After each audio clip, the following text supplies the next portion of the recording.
Então, gente, para exemplificar força, que é o assunto da aula de hoje, eu vou mostrar para vocês o que o livro propôs, tá? Se vocês abrirem lá as páginas que eu pedi para vocês lerem, vocês vão ver que o livro exemplifica a aplicação de força e é isso que eu vou fazer. Para isso, eu vou usar cubo de gelo, tá? Um cubo de gelo, na verdade 3. Mas o que eu queria chamar a atenção de vocês primeiro é que em física, tá? Em ciências, toda quantidade limitada de algum material vai receber o nome de corpo. Então, esse cubo de gelo é um corpo, tá? Sobre esse corpo, eu vou exercer uma força. Então, uma caixa de madeira é um corpo, uma barra de ferro é um corpo, um galão de água é um corpo, uma pessoa pode ser um corpo, tá certo? Então, se vocês lerem isso no livro, ou ouvirem isso no contexto de física, de ciências, pensa que um corpo é qualquer quantidade limitada de algum material. Qualquer. Limitada, ok? Tá bem? E lembrem-se que os corpos estão em todo lugar e estão interagindo, né? No momento, por exemplo, aqui, eu não sei se vocês conseguem ver, mas o meu corpo está em contato com outro corpo, que é essa toalhinha, ok? Então, lembrem-se, no meu experimento aqui, no que eu vou mostrar pra vocês, o corpo é o cubo de gelo e eu, meu dedo. Temos aqui, então, nós temos os meus cubos de gelo, tá? E 3 superfícies diferentes. Uma superfície rugosa, uma superfície lisa e uma superfície lisa molhada. Eu já vou molhar, tá bem? O que eu quero que vocês observem é o que acontece com o cubo de gelo quando eu exercer uma força sobre ele, tá? Então, ó, ok? O cubo se movimentou daqui até aqui, na superfície lisa, ok? E agora na superfície molhada. Ai, Senhor.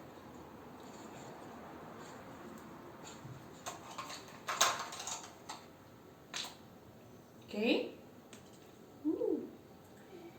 Observem que o meu cubo foi parado. Ele parou. Por quê? Quem fez ele parar? Então, vamos falar sobre o que a gente viu agora com os cubos de gelo, tá certo? Se eu não tivesse empurrado o cubo de gelo, ele teria ficado parado, certo? Em repouso.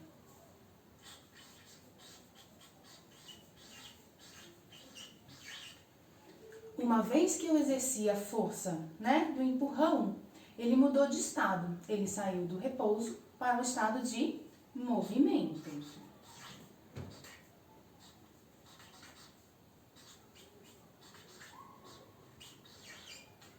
Certo? Então, gente, a força é isso. A força é um agente físico capaz de alterar o estado de movimento de um corpo. Ele pode acelerar, ele pode frear e ele pode alterar a direção do movimento de um corpo, certo? Lembrem-se que o corpo está sempre reagindo com os outros corpos ao seu redor, tá? Então, o cubo de gelo estava parado, meu dedo, o outro corpo, minha força, empurrou. E com isso, ele se pôs em movimento. Em determinado momento, ele para. Por quê? Porque ele está reagindo com a superfície. A superfície exerceu a outra força que fez com que ele freasse, certo? Então, os corpos eles estão interagindo com os outros corpos ao seu redor. E esses corpos ao redor vão exercer forças diferentes. Tudo bem?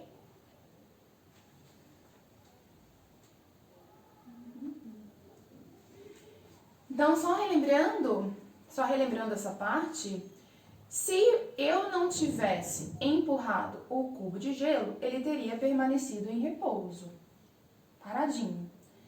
Se a mesa ou a toalhinha não tivesse freado o cubo de gelo, ele teria permanecido em movimento. E nesse caso a gente chama isso de movimento inercial, tá certo? Porque não está tendo alteração no movimento dele, né? Não está sendo acelerado, nem freado, nem está mudando a direção, ele está em movimento inercial. Isso, gente, é conhecido como princípio da inércia. Deixa eu colocar aqui. Tá? Princípio da inércia. Inércia, quando vocês virem essa palavra inércia, lembrem-se de repouso, tá certo? E o princípio da inércia, ele está no livro de vocês, na página 186, nessa caixinha alaranjada. Eu vou ler com vocês, tá bom? Se um corpo está isolado, ou seja, afastado de qualquer outro corpo que o perturbe, ele permanecerá em seu estado de movimento inicial sem qualquer tipo de alteração. Assim, caso ele estivesse inicialmente em repouso, tenderia a manter-se em repouso. Por outro lado, caso o corpo estivesse em movimento, ele tenderia a continuar seu movimento em linha reta e sem alterar sua velocidade. Tá? E o que isso significa, professora? É difícil, né? De colocar isso em palavras mais simples. Simplificadamente, o princípio da inércia significa o seguinte: um corpo vai permanecer em repouso se não houver outros corpos atuando sobre ele, tá certo? Esse repouso ele pode ser um repouso completo ou um movimento inercial, que também é um repouso, quando não há mudança de direção, não há nenhuma outra força alterando o movimento daquele corpo, tá certo? Bom, a força, ela é representada por um F maiúsculo com um vetorzinho em cima, para demonstrar que trata-se de uma grandeza vetorial, na qual, ou para a qual, importam a orientação e a intensidade, tá? Importa também saber onde essa força foi aplicada. Se você imaginar um cubo de gelo, eu posso aplicar essa força em cima, nas laterais, eu posso aplicar essa força embaixo, tá? Então, essa é a representação dessa grandeza, força, e a unidade, a essa força é sempre associada um valor numérico, né, que é a intensidade. Então, por exemplo, eu posso colocar aqui um número qualquer, vou colocar 10, tá? Essa força tem a intensidade de 10 e a unidade que a gente usa para falar sobre força vai ser Newton.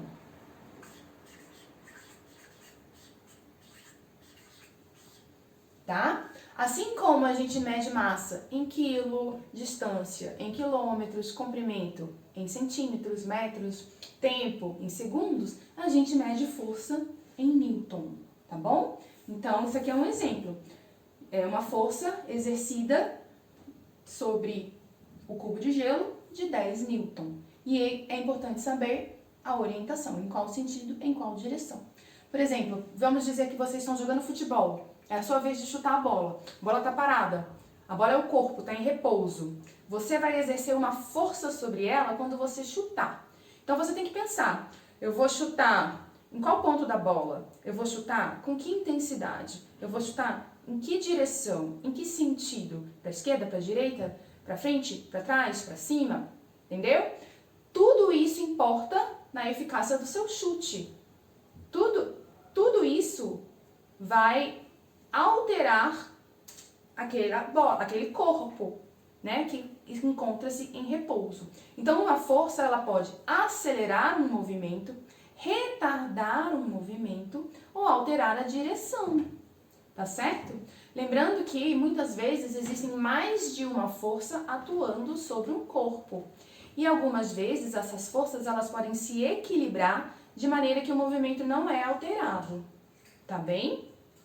Então, gente, hoje nós falamos sobre força, lembrando que força não está relacionada com esforço físico-muscular, é uma grandeza física vetorial, tá? Capaz de alterar o movimento de um corpo ou deformar um corpo também, tá certo? Espero que vocês tenham compreendido e na próxima semana a gente vai falar um pouquinho sobre forças atuantes ao mesmo tempo.